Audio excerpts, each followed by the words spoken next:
جو مفادات ہے اس کے اوپر بیسڈ ہے، اور ساتھ ساتھ جو میوچول ہمارے انٹرسٹ ہیں، میں سمجھتا ہوں کہ چائنا، پاکستان اور امریکہ تینوں کے جو میوچول انٹرسٹ ہیں اس میں ایک تو کاؤنٹر ٹیررزم آتا ہے، اور اس کے ساتھ ساتھ علاقائی امن کی جو خواہش ہے وہ شامل ہے، اور سی پیک کا آگے بڑھنا وہ شامل ہے، اور ساتھ ساتھ امریکہ اور پاکستان کے جو تجارتی روابط ہیں جس کے اوپر ابھی فارن منسٹر صاحب ان کے ساتھ ڈائلاگ کر رہے ہیں، تو یہ ساری چیزیں جب آپ ان کو ملا کے دیکھتے ہیں تو میں سمجھتا ہوں کہ پاکستان نے نہ صرف اپنے جو نیشنل انٹرسٹ ہیں اس کا دفاع کیا، آگے بڑھایا، بلکہ چائنا اور امریکہ کے بھی جو اور پاکستان کے جو مشترکہ مفادات ہیں اس میں انہوں نے بات کی، لہٰذا یہ ایک ایسی پالیسی ہے جو کہ میں سمجھتا ہوں کہ یہ سکسیسفل ہے، اور آئندہ بھی یہی پالیسی جاری رہے گی۔ بالکل ٹھیک۔ حسینہ حکومت میں پاک بنگلہ دیش کشیدہ تعلقات گرم جوشی میں بدل چکے ہیں، ہم نے دیکھا دونوں ملکوں کا سفارتی اور سرکاری پاسپورٹ پر ویزا فری انٹری کے فیصلے کو کس تناظر میں آپ دیکھ رہے ہیں؟ دیکھیں، میں سمجھتا ہوں کہ پاکستان اور بنگلہ دیش کے جو تعلقات ہیں وہ بہت ہی دیرینہ ہیں، اور دیکھیں 1947 میں جو بڑے بڑے بنگلہ دیشی لیڈرز تھے، اور 1947 سے بھی پہلے جو انہوں نے کردار ادا کیا پاکستان کے انڈیپینڈنس میں، وہ تاریخ میں درج ہے، اور میں سمجھتا ہوں کہ دونوں ممالک 24 سال جو ہے وہ ایک ساتھ رہیں، اور بڑے دیرینہ ہمارے گہرے تعلقات ہیں۔ آپ OIC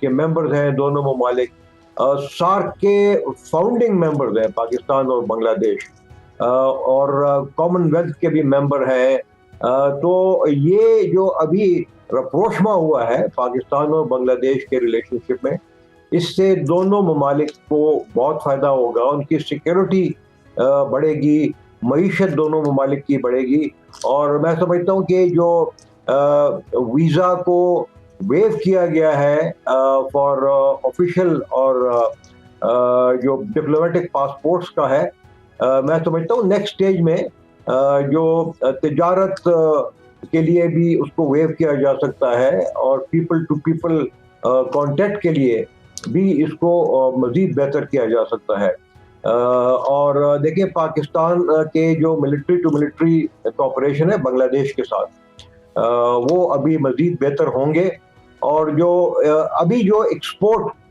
کا جو سلسلہ ہے وہ بڑھے گا۔ بنگلہ دیش پہلے ہی تقریباً $700 بلین کا پاکستان سے امپورٹ کر رہا ہے، پاکستان بھی تقریباً $74 بلین کے اشیاء بنگلہ دیش کو ایکسپورٹ کر رہا ہے، تو یہ میرے خیال میں تجارت بھی بڑھے گی، اور اس سے دونوں ممالک کے لوگوں کو فائدہ ہوگا، دونوں ممالک کے تجارت کو ان کو اس طرح فائدہ ہوگا کہ عوام اس سے مستفید ہوں گے، اور جب عوام مستفید ہوتے ہیں تو پھر قدرتی طور پر ایک دوسرے کے قریب وہ آتے ہیں، اور میں سمجھتا ہوں کہ بنگلہ دیش جو ہم سے بچھڑ گیا تھا تو اس میں انڈیا کا بہت بڑا ہاتھ تھا، اور یہ ابھی وہاں پہ ریئلائزیشن ہو گئی ہے کہ وہ شاید ایک دانشمندانہ فیصلہ نہیں تھا، اور اب جو پاکستان اور بنگلہ دیش کے تعلقات بڑھ رہے ہیں، یہ میرے خیال میں بنگلہ دیش کے لیے صحیح فیصلہ ہے، اور اس سے پاکستان اور بنگلہ دیش دونوں کے مفاد کو میرے خیال میں تقویت ملے گی۔ کیا پاکستان اور بنگلہ دیش میں دوریاں اور گلے شکوے مستقل بنیادوں پر ختم ہونے کا امکان ہے، یا تاریخ کا پہیہ کبھی واپس بھی گھوم سکتا ہے جب سرحدیں نہیں تھیں اور سب ایک تھے؟ دیکھیں، پاکستان بنگلہ دیش کی ریلیشن شپ میں ابھی بھی کچھ چیلنجز باقی ہیں، اور کچھ ایسی چیزیں ہیں جس پہ دونوں ممالک کو اختلافات ہیں، تو ان اختلافات کو آہستہ آہستہ میرے خیال میں آئرن آؤٹ کرنا ضروری ہے۔ بنگلہ دیش پاکستان سے 1000 کلومیٹر دور ہے، پہلے بھی تھا، اور ابھی جو ایک اور پازیٹیو ڈیولپمنٹ ہوئی ہے وہ یہ ہے کہ جو ہماری ڈائریکٹ